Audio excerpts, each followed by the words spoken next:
Capítulo 4 do livro O Poder do Pensamento Positivo, de Norman Vincent Peale. Recorra ao poder da oração. Dois homens se empenhavam numa conversação muito séria no escritório situado na parte alta de um edifício, longe do burburinho das ruas. Um, fortemente perturbado por uma crise de negócios e também de caráter íntimo, caminhava de um lado para o outro na sala. Sentou-se depois e enfiou a cabeça entre as mãos. Dava a impressão de se achar desesperado. Tinha procurado o outro para que o aconselhasse naquela emergência. Esse outro era considerado um homem de grande experiência e compreensão. Juntos sondaram o problema por todos os ângulos, mas ao que parece sem resultado, o que apenas servia para agravar o estado de espírito do que viera à carta de conselho. Creio não há poder algum na terra que me possa salvar, disse ele num suspiro. O outro refletiu por uns momentos, falando depois um tanto timidamente. Não encararia a coisa dessa maneira. Creio que você está errado ao dizer que não existe poder algum que possa salvá-lo. Pessoalmente, tenho encontrado uma resposta para todos os problemas.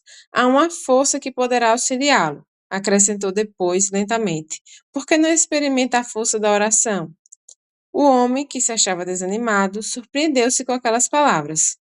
É claro que acredito na oração, disse. Talvez eu não saiba como fazê-la. Você fala nisso como se fosse qualquer coisa prática que se adapta a problema de negócios. Nunca cogitei desse recurso, mas estou disposto a experimentar as orações se me disser como devo fazê-las. Ele aplicou as normas práticas das orações e, no devido tempo, recebeu sua resposta. As questões foram finalmente resolvidas de modo satisfatório. Não quer isso dizer que não tivesse tido dificuldades. De fato, passou por uma fase espinhosa, mas acabou livrando-se dos problemas que o atormentavam. Ele acreditava agora firmemente na força da oração, e nisso enche-se de entusiasmo. Ouviu dizer recentemente: todo problema pode ser solucionado de modo acertado se fizermos orações. Peritos em saúde e bem-estar do corpo muitas vezes utilizam as orações em sua terapêutica. A incapacidade, a tensão e males afins podem resultar na falta de harmonia interior. É notável como a oração restabelece o funcionamento harmonioso do corpo e da alma. Um amigo meu, especialista em fisioterapia, declarou a um homem nervoso em que aplicava uma mensagem: Deus opera através de meus dedos neste momento em que procura acalmar seu corpo físico, que é o templo de sua alma. Enquanto estou fazendo massagens nessa parte exterior do seu ser, quero que você ore para que Deus lhe acalme o espírito. Aquilo era uma novidade para o paciente, mas aconteceu que ele estava predisposto a acolhê-la. Tratou de pensar em coisas amenas. Surpreendeu-se com o efeito benéfico que isso lhe causou. Jack Smith, dirigente de um instituto de massagens e banhos a vapor que era frequentado por muitas pessoas preeminentes, acredita na terapêutica da oração e costuma empregá-la. Tinha sido um grande lutador de boxe, depois chofer de caminhão e de táxi. Acabou abrindo um instituto de massagens e de banhos a vapor. Declarou que quando faz massagem no corpo de seus clientes, não deixa também de sondar-lhes o espírito e de dar-lhes conselhos. Não se pode fazer com que um homem tenha um corpo sadio enquanto ele não tiver um espírito são, declarou. Certo dia, Walter Huston, o outro, sentou-se junto à escrivaninha de Jack Smith. Viu um grande letreiro na parede em que se liam algumas letras escritas a lápis. O que significam aquelas letras? Perguntou Huston surpreso. Smith sorriu e respondeu: significam o seguinte: as orações afirmativas libertam as forças por intermédio das quais se conseguem os resultados. Huston tornou-se mais surpreso. Realmente, confessou, nunca me passou pela cabeça que iria ouvir uma coisa semelhante no Instituto de Massagens e de Banhos a Vapor. Costumo usar desses métodos para despertar a curiosidade das pessoas, fazendo assim com que me perguntem o que significam aquelas letras, explicou Smith. Acrescentou depois: isso me dá a oportunidade de dizer-lhes que creio no fato de que as orações afirmativas sempre dão resultado. Jack Smith, que ajuda os homens a se manterem em boa forma física, acredita que a oração é tão importante, se não for mais ainda, quanto os exercícios, banhos a vapor e massagens. É uma parte vital do processo de se libertar as forças. Hoje em dia, as pessoas oram mais do que antigamente porque acham que isso aumenta a eficiência da oração. A oração as auxilia a adquirir energias e a servir-se destas, o que não seria possível sem esse auxílio. Um famoso psicólogo disse: a oração é a maior força que o indivíduo tem à sua disposição para resolver seus problemas pessoais. Sua força me surpreende de maneira extraordinária.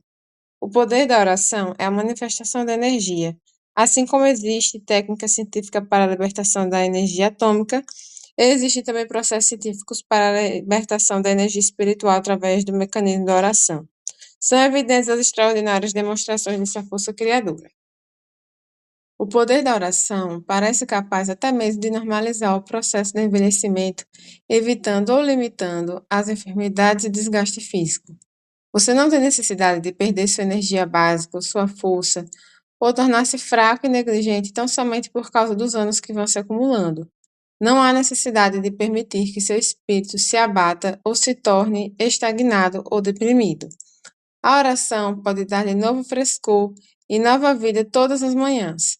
Você poderá receber uma orientação para seus problemas se permitir que a oração penetre em seu subconsciente, que é a sede das forças que determinam as atitudes de fazer com que suas reações se mantenham corretas e sadias. Mergulhando profundamente em seu subconsciente, verá que ela fará um novo homem. Ela liberta as forças, fazendo-as jorrar livremente. Se você não tiver experimentado esse poder, talvez precise aprender novas técnicas com respeito à oração. Convém estudá-la sob o ponto de vista da eficiência. Geralmente a ênfase é inteiramente religiosa, se bem que não existe separação alguma entre os dois conceitos. A prática espiritual científica elimina processos estereotipados da mesma maneira que nas ciências gerais. Se você costuma orar de certo modo, mesmo que isso lhe tenha trazido muitas bênçãos, o que sem dúvida traz, talvez possa fazer suas orações de modo ainda mais proveitoso, variando a fórmula e experimentando novas outras. Adquira novos conhecimentos e pratique novas técnicas para conseguir os maiores resultados. É importante que saiba estar tratando que a maior força existente no mundo quando você está fazendo suas orações. Você não gostaria de usar uma lâmpada de querosene antiquada para iluminação. Deseja naturalmente o que há de mais moderno nesse setor. Constantemente estão sendo descobertas por homens e mulheres de grande poder espiritual novas técnicas no domínio das orações. É aconselhável experimentar a força da oração segundo tais métodos, cujos resultados são benéficos. Se isso lhe parece novo e estranho, e estranhamente científico, cumpre lembrar que o segredo da oração está em descobrir o seu processo que, de maneira eficaz, possa abrir o seu espírito para Deus. Qualquer método por meio do qual você possa fazer com que o poder de Deus flua para o seu espírito é legítimo e proveitoso. Um exemplo de uso científico da oração é a experiência de dois industriais famosos cujos nomes seriam conhecidos a muitos leitores se tivessem a permissão de revelá-los. Ambos estiveram em conferências sobre um negócio e uma questão de ordem técnica. Poder-se-ia pensar que eles abordariam tal problema numa base puramente técnica. De fato, foi o que fizeram, mas fizeram também outra coisa a mais. Recorreram à oração. Como o resultado não foi muito satisfatório, chamaram um pregador da região, um velho amigo deles, porque, como explicaram, a fórmula da oração da Bíblia diz: onde 2 ou 3 se acharem reunidos em meu nome, ali estarei no meio deles. Mateus capítulo 18, versículo 20. Fizeram também referência a outra fórmula, a qual diz: se dois de entre vós concordarem na terra, que o que desejam é tudo o que eles pedirão, isso lhes será dado por meu Pai que está no céu. Mateus capítulo 18, versículo 19. Tendo sido educados na prática científica, eles creem que, no tratar a oração como fenômeno, devem seguir escrupulosamente as normas delineadas na Bíblia, que eles descreveram como sendo o livro didático da ciência espiritual. O método apropriado de se empregar uma ciência é usar as fórmulas aceitas e que se acham expostas no livro dessa mesma ciência. Raciocinaram que, se a Bíblia prevê que 2 ou 3 devem reunir-se, talvez a razão de não terem sido bem-sucedidos fosse devido à falta de uma terceira pessoa. Por conseguinte, os 3 homens oraram, e a fim de evitarem qualquer engano no processo, tomaram em consideração, com relação ao problema, várias outras normas da Bíblia, como as que se acham sugeridas nos seguintes versículos. De acordo com a tua fé é que receberás. Mateus capítulo 9, versículo 29. Sejam quais forem as coisas que desejares quando orares, crê que as recebes e tu as terás. Marcos, capítulo 11, versículo 24. Após várias reuniões que fizeram análises minuciosas e orações, os três homens afirmaram conjuntamente que tinham recebido a resposta ao problema. O resultado foi inteiramente satisfatório. Os resultados subsequentes indicaram que tinham realmente obtido a orientação de Deus. Esses homens não são grandes cientistas o bastante para não precisarem de explicações exatas sobre a atuação dessas leis espirituais, como não precisaram também no caso das leis naturais. Ficam satisfeitos com o fato de que aquelas leis funcionam realmente quando se emprega uma técnica adequada. Embora não sabemos como explicá-lo, disseram, o fato é que o problema nos confundira. E experimentamos a oração de conformidade com as fórmulas do Novo Testamento. O método surtiu efeito e obtivemos um belo resultado. Acrescentaram que lhes parecia que a fé e a harmonia são fatores importantes no processo da oração. Um homem abriu um pequeno negócio na cidade de Nova York um ano atrás. Esse seu primeiro estabelecimento era, como ele mesmo caracterizou, um buraquinho na parede. Tinha apenas um empregado. Anos depois, passou para uma sala maior e, em seguida, para as instalações mais amplas. O negócio foi coroado de êxito. O método de negócio desse homem, conforme ele descreveu, consiste em encher o buraquinho na parede de orações e pensamentos otimistas. Declarou que o trabalho persistente, pensamentos positivos, operações lícitas, bons tratamentos aos fregueses e modo apropriado de fazer oração sempre dão resultado. Esse negociante, que tinha um espírito inventivo e extraordinário, elaborou sua própria fórmula, muito simples, para resolver seus problemas e vencer suas dificuldades por meio da força da oração. É uma fórmula curiosa, mas eu tenho praticado e pessoalmente sei que surte efeito. Sugeri a muitas pessoas que também acharam o seu uso de real valor. Recomendo a você. Eis a fórmula. 1. Oração. 2. Imaginação. E 3. Realização. Por oração, meu amigo se referia a um sistema diário de orações criadoras. Quando surgia um problema, ele o analisava com Deus, fazendo suas orações de maneira simples e direta. Além disso, não conversava com Deus concebendo-o como uma sombra imensa e remota. Concebia a Deus como estando a seu lado, no escritório, em casa, na rua, no automóvel, sempre perto, como um sócio, como um companheiro muito íntimo. Levava a sério a injunção da Bíblia, ore sem cessar. Interpretava como significando que devia debater com Deus de maneira natural e normal as questões que tinham de ser resolvidas e tratadas. A divindade passou finalmente a dominar-lhe o subconsciente. Orava todos os dias. E o fazia quando passeava ou andava de carro, ou quando exercia outras atividades cotidianas. Vivia sempre orando. Não se ajoelhava sempre para oferecer suas orações, mas costumava, por exemplo, perguntar a Deus, como um companheiro muito íntimo, que devo fazer sobre isso, Senhor? Ou lançai uma nova luz sobre esse ponto, Senhor. Seu espírito estava embebido de orações e ele as aplicava em suas atividades. O segundo ponto de uma fórmula de oração criadora é a imaginação. O fator básico na física é a força. O fator básico na psicologia é o desejo realizado. O homem que pressupõe o êxito tende a alcançá-la. As pessoas que pressupõem o fracasso acabam fracassando. Quando se imagina o fracasso ou êxito, um ou outro tende a tornar-se realidade em termos equivalentes ao que se imaginou. Para assegurar que algo de valor aconteça, faça suas orações e experimente se aquilo que deseja está de acordo com a vontade de Deus. Imagine depois firmemente que o seu desejo vai materializar-se. Continue a submeter à vontade de Deus o desejo que idealizou, isto é, coloque a questão nas mãos de Deus e siga a orientação do Todo-Poderoso. Trabalhe árdua e inteligentemente, contribuindo assim com sua parte para a obtenção do êxito. Pratique a crença e continue a sustentar firmemente no pensamento que imaginou. Faça-o e ficará surpreso com os caminhos estranhos pelos quais se materializar o seu desejo. É a realização daquilo que imaginou, aquilo que você orou e que imaginou se realiza de conformidade com o padrão de seu desejo quando subordinado ao auxílio de Deus, e se, além disso, você se entregar inteiramente à sua realização.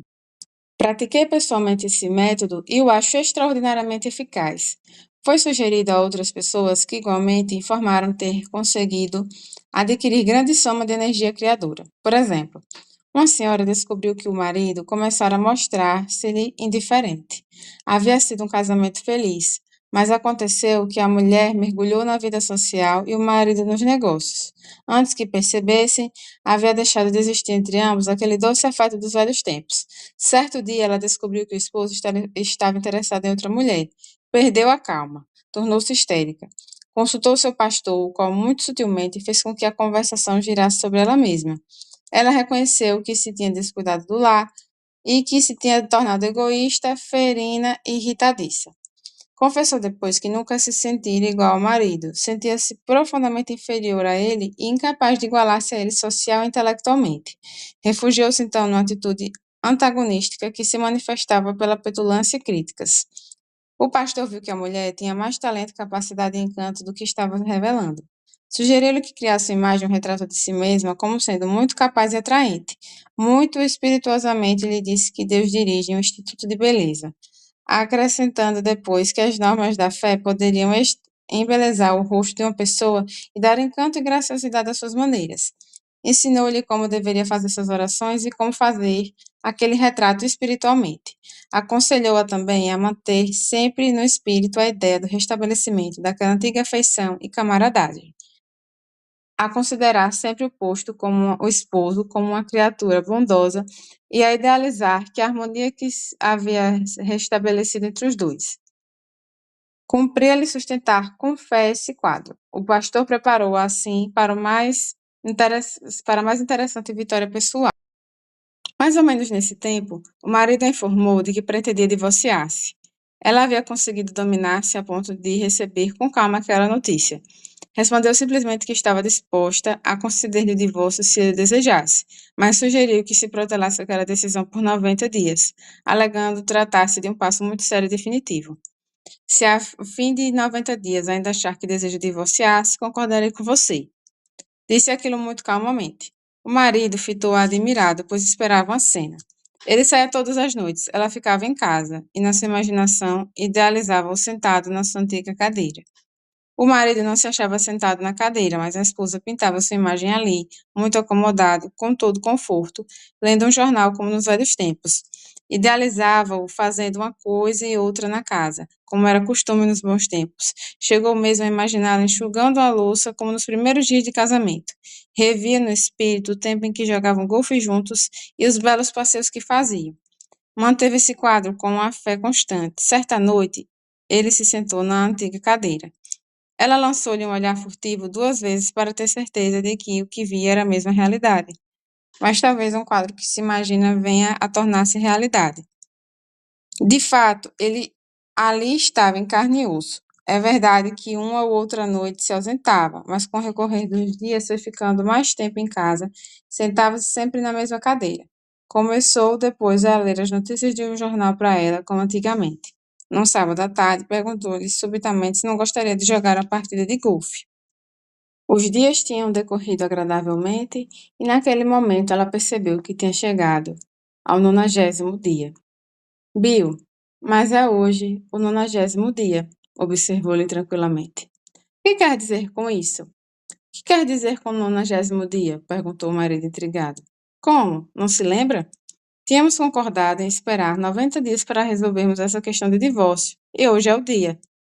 Ele a fitou por algum tempo e, escondendo depois o rosto atrás do jornal, disse-lhe: Não seja bobinha. Eu não poderia viver sem você. Que ideia foi essa de que eu iria deixá-la? A fórmula provou ser um poderoso mecanismo. Conseguira realizar seus desejos com suas orações, com os quadros que idealizaram em seu espírito.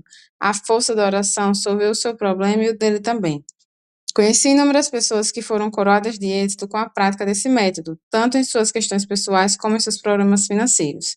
Quando se aplica sincera e inteligentemente esse método de orações extraordinariamente eficiente, os resultados são excelentes. As pessoas que o levam a sério e o empregam realmente obtêm resultados de fato surpreendentes. Num banquete, por ocasião de uma convenção de industriais, achava-me sentado à mesa do orador, ao lado de um homem que, conquanto fosse um pouco rude de maneiras, não deixava de irradiar certa simpatia. Talvez ele sentisse algo embaraçado por se encontrar junto a um pastor, uma figura que possivelmente não fazia parte do círculo de suas relações. Durante o banquete, disse algumas palavras teológicas, porém sem que as pudesse coordenar devidamente. Desculpava-se após cada citação. Num dado momento, disse-lhe que aquelas suas citações já me eram há muito conhecidas. Informou-me que, quando menino, havia servido a uma igreja, mas acabou fugindo dela. Contou-me aquela história antiga que costumo sempre ouvir e que, mesmo agora, muita gente, ao dizê-la, pensa ser inteiramente nova, a saber. Quando eu era menina, meu pai me obrigava a ir à escola dominical e a frequentar a igreja. Fazia-me ingerir uma dose de religião todos os dias. Quando saí de casa, achei que deveria parar com tudo aquilo. Desde então, raríssimas foram as vezes que fui à igreja. Num dado momento, ele observou que talvez devesse começar a frequentá-la, pois o peso dos anos já começava a fazer sentir-se. Respondi que ele se daria por muito feliz se conseguisse um lugar para se sentar na igreja. Isso surpreendeu, pois não julgava que houvesse muita frequência no templo hoje em dia. Retruquei que a frequência de devotos aumentava de semana a semana, mas que em qualquer outra instituição no país. Essa minha informação o deixou desconcertado. Ele era chefe de uma pequena indústria. Falando de seu negócio, contou-me o quanto de dinheiro sua firma havia recebido no ano anterior. Comentando, disse-lhe que conhecia algumas igrejas cujas coletas ultrapassavam a quantia que ele citara. Isso o deixou pasmado. Notei que seu respeito pela igreja ia agora acentuando-se de maneira extraordinária. Informei-o dos milhares de livros religiosos cujas vendas ultrapassavam as de quaisquer outros. Talvez os senhores, homens da igreja, estejam fazendo um bom servicinho, observou ele, empregando a expressão da gíria. Naquele momento, outro senhor se aproximou de nossa mesa e, cheio de entusiasmo, contou-me que tinha lhe sucedido uma coisa maravilhosa. Disse que tinha andado muito deprimido, pois as coisas não lhe tinham corrido bem. Resolveram então tirar uma semana de férias e, nesse período, lerão um de meus livros, A Guide to Confident Living, no qual se achavam traçadas normas práticas de fé e religião. Confessou-me que a leitura lhe proporcionara grande prazer e lhe trouxera grande paz de espírito, tendo também estimulado a crer em suas próprias possibilidades. Acreditava que a resposta às suas dificuldades estava na religião. Por isso, prosseguiu, comecei a praticar os princípios espirituais apresentados em seu livro. Comecei a crer e a afirmar que, com o auxílio de Deus, poderia atingir os objetivos com os quais sonhava. Tive a sensação de que tudo iria correr bem dali por diante, e que não mais haveria de ficar atribulado. Era quase uma certeza, e o fato é que comecei a dormir melhor e a sentir-me também melhor. Era como se eu tivesse tomado um tônico. Minha nova compreensão e a prática daquelas normas espirituais foram um ponto de partida. Quando ele nos deixou, meu companheiro, que havia escutado o que o outro dissera, virou-se para mim e falou: É a primeira vez que ouço coisa semelhante. Aquele senhor falou sobre a religião como lhe tendo trazido, por assim dizer, a felicidade. Nunca me apresentaram a religião desse modo. Ele dá também a impressão de que a religião é quase uma ciência, que se pode usá-la para melhorar a saúde e os negócios. Nunca a considerei sob esse aspecto. Acrescentou depois, mas quer saber o que me surpreendeu? Foi a expressão que lhe notei no rosto. O fato curioso é que, ao fazer aquele comentário, o meu companheiro deixou transparecer em seu rosto aquela mesma expressão. Pela primeira vez percebi a ideia de que a fé religiosa não é algo de carolice, mas sim um processo científico para se viver feliz. Estava observando ali mesmo a função prática do poder da oração na experiência pessoal. Pessoalmente, acredito que a oração transmite vibrações de uma pessoa a outra e a Deus. Tudo no universo é uma vibração constante. Há vibrações nas moléculas de uma mesa, no próprio ar. A oração entre seres humanos vibra também. Você, quando faz uma prece para alguém, está empregando uma força inerente ao universo espiritual. Você está transmitindo a esse alguém algo de amor, de auxílio, de apoio, uma forte e real compreensão. E nesse processo desperta vibrações no universo, através das quais Deus faz com que se realizem os bons desejos. Experimente esse princípio e conhecerá os seus extraordinários resultados. Por exemplo, tenho o hábito de orar pelas pessoas que vejo a minha passagem. Aliás, é uma coisa que faço sempre. Lembro-me de uma viagem que fiz de trem pela parte oeste da Virgínia, quando me ocorreu um pensamento curioso. Vi um homem na plataforma de estação. o trem pusera-se em movimento e aquela figura fora ficando para trás.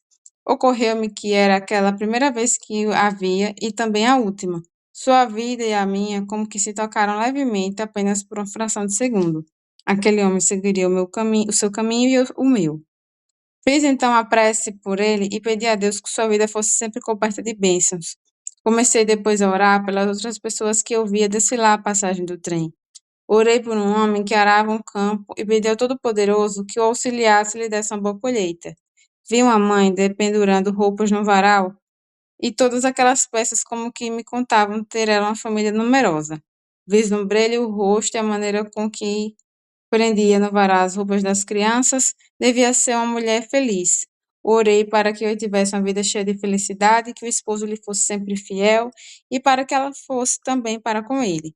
Orei para que mantivesse sempre a família dentro do espírito da religião e para que os filhos crescessem fortes e se tornassem cidadãos honrados. Numa estação, vi um homem encostado a uma parede dormindo. Orei para que ele, ao despertar, fosse aquinhoado de felicidades. Noutra parada do trem, avistei uma encantadora criança com uma perna das calças maior que a outra, a camisa aberta ao pescoço, usando um suéter muito grande. Os cabelos estavam em desalinho e o rosto sujo. Ela chupava um picolé. Dediquei-lhe também uma oração. Ao pôr-se o trem em movimento, ela me olhou e deu-me um lindo sorriso. Sabia que minha oração a atingira espiritualmente.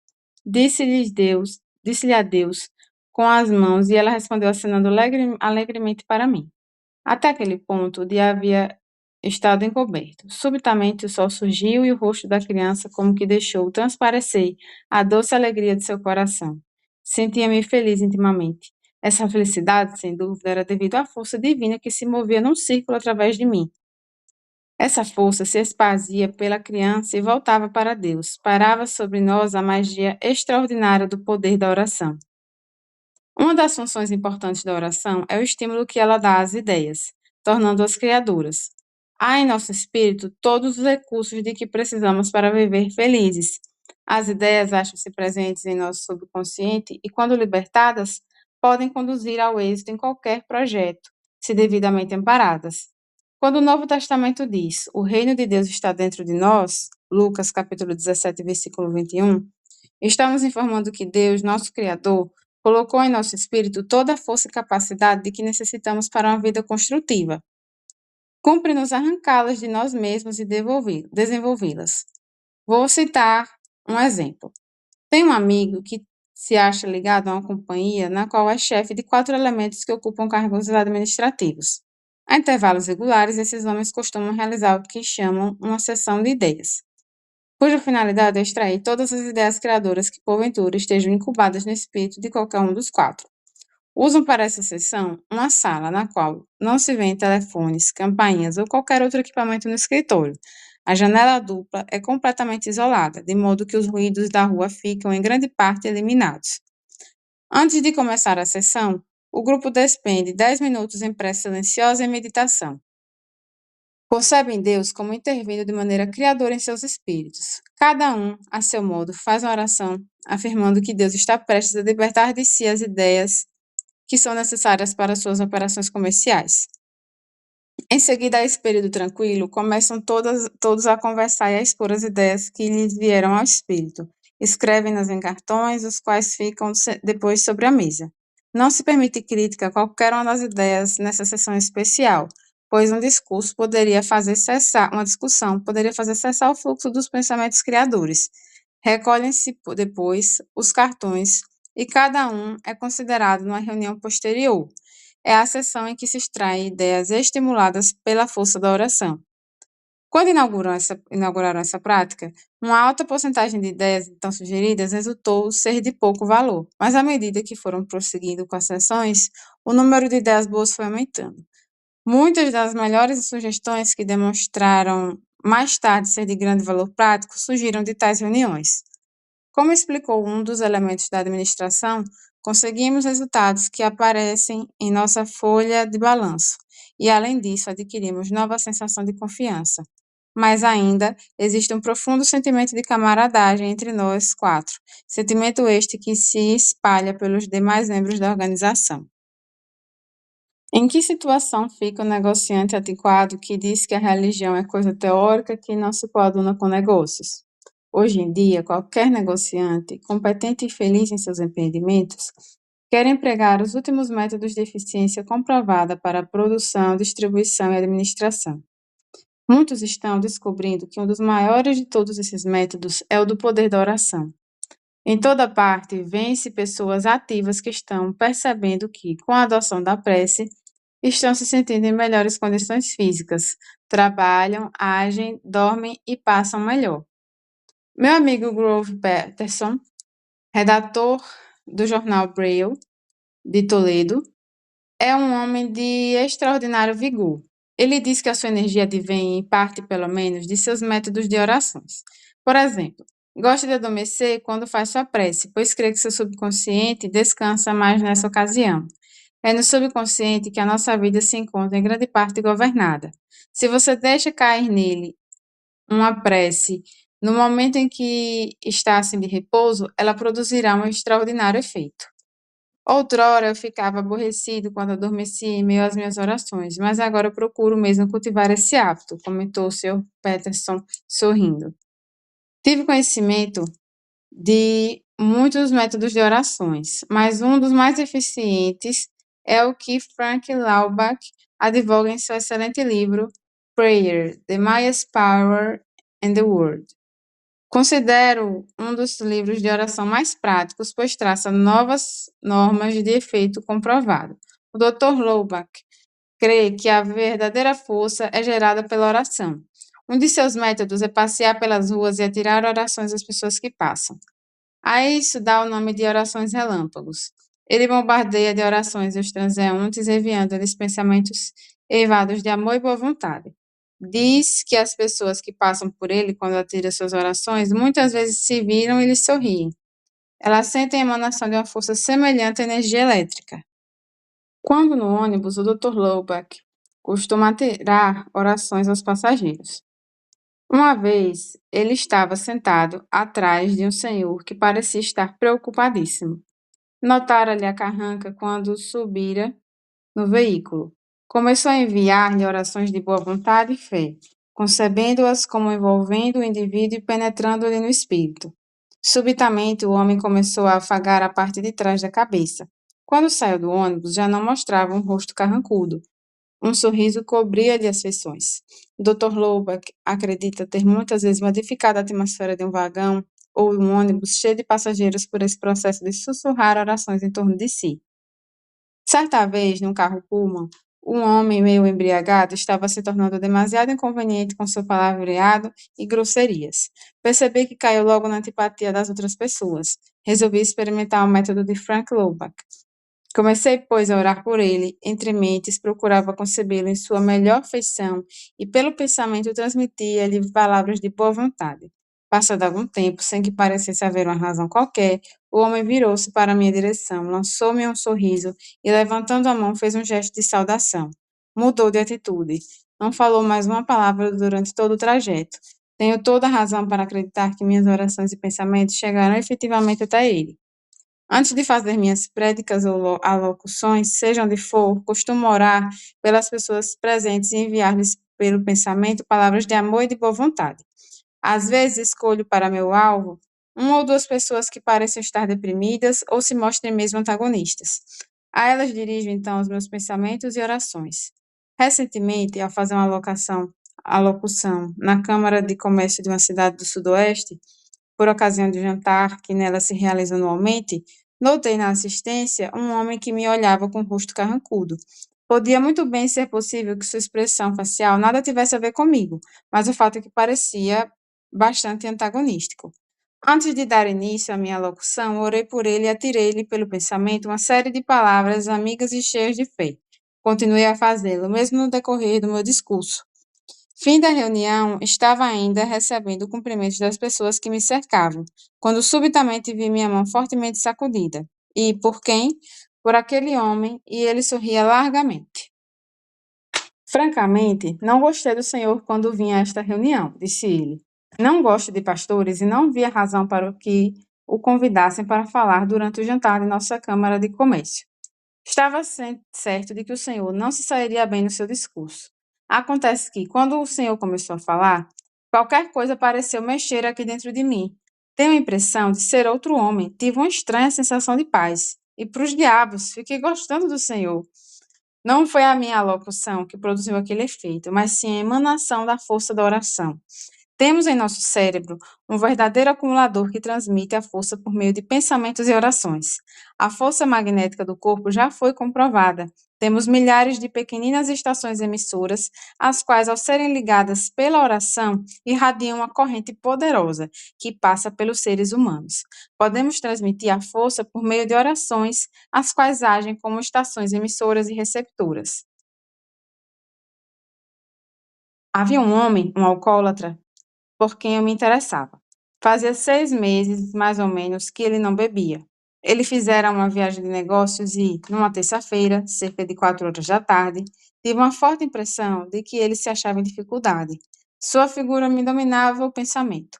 Senti qualquer coisa arrastar-me. Deixei de lado minhas tarefas e pus-me a orar por ele.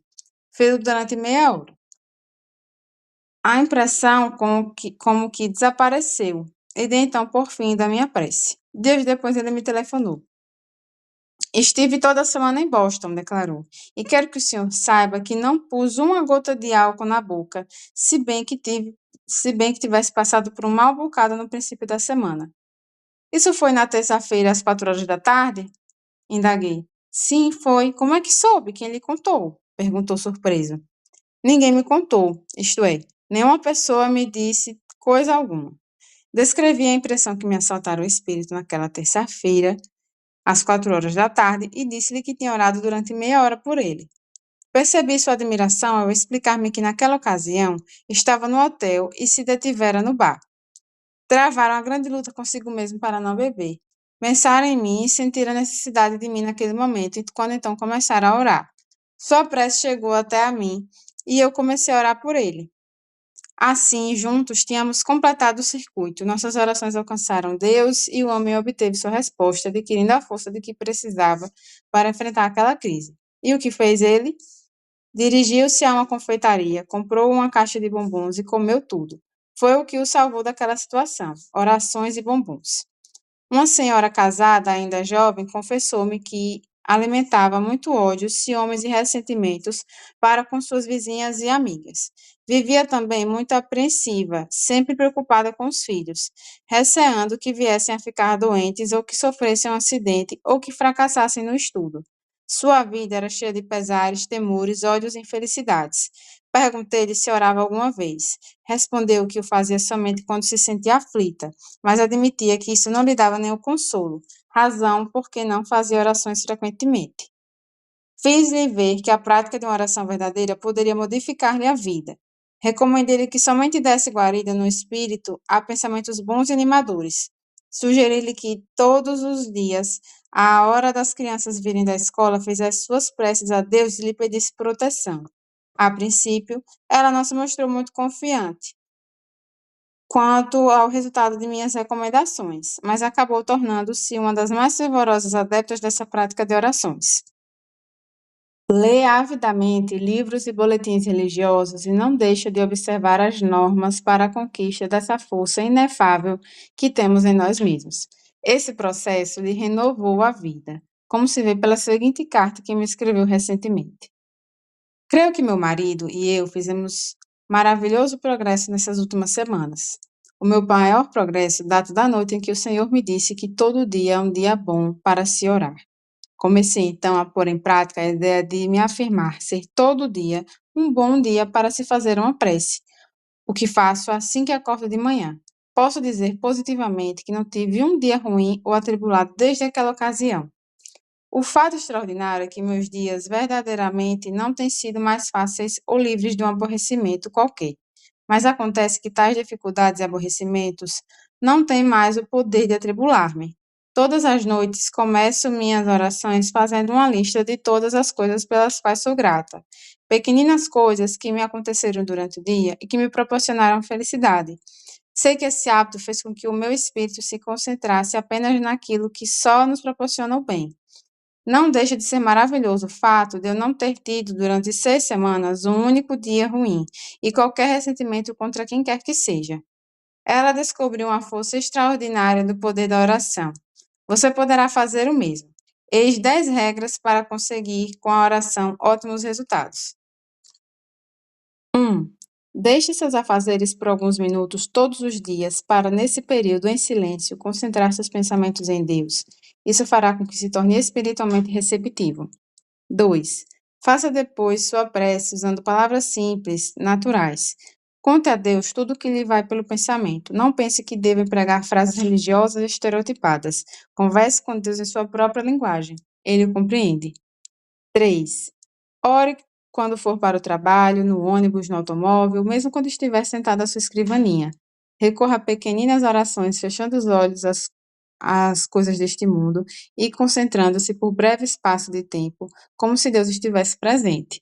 Quanto mais o fizer todos os dias, tanto mais sentirá a sua presença. 4. Não faça sempre pedidos quando orar. Em vez disso, afirme que lhe estão sendo dadas as bênçãos de Deus e agradeça por elas. 5. Ore com a crença de que as orações sinceras envolverão com amor e a proteção de Deus todos aqueles que você ama. 6. Não alimente pensamentos negativos em suas orações. Somente os pensamentos positivos é que dão resultado.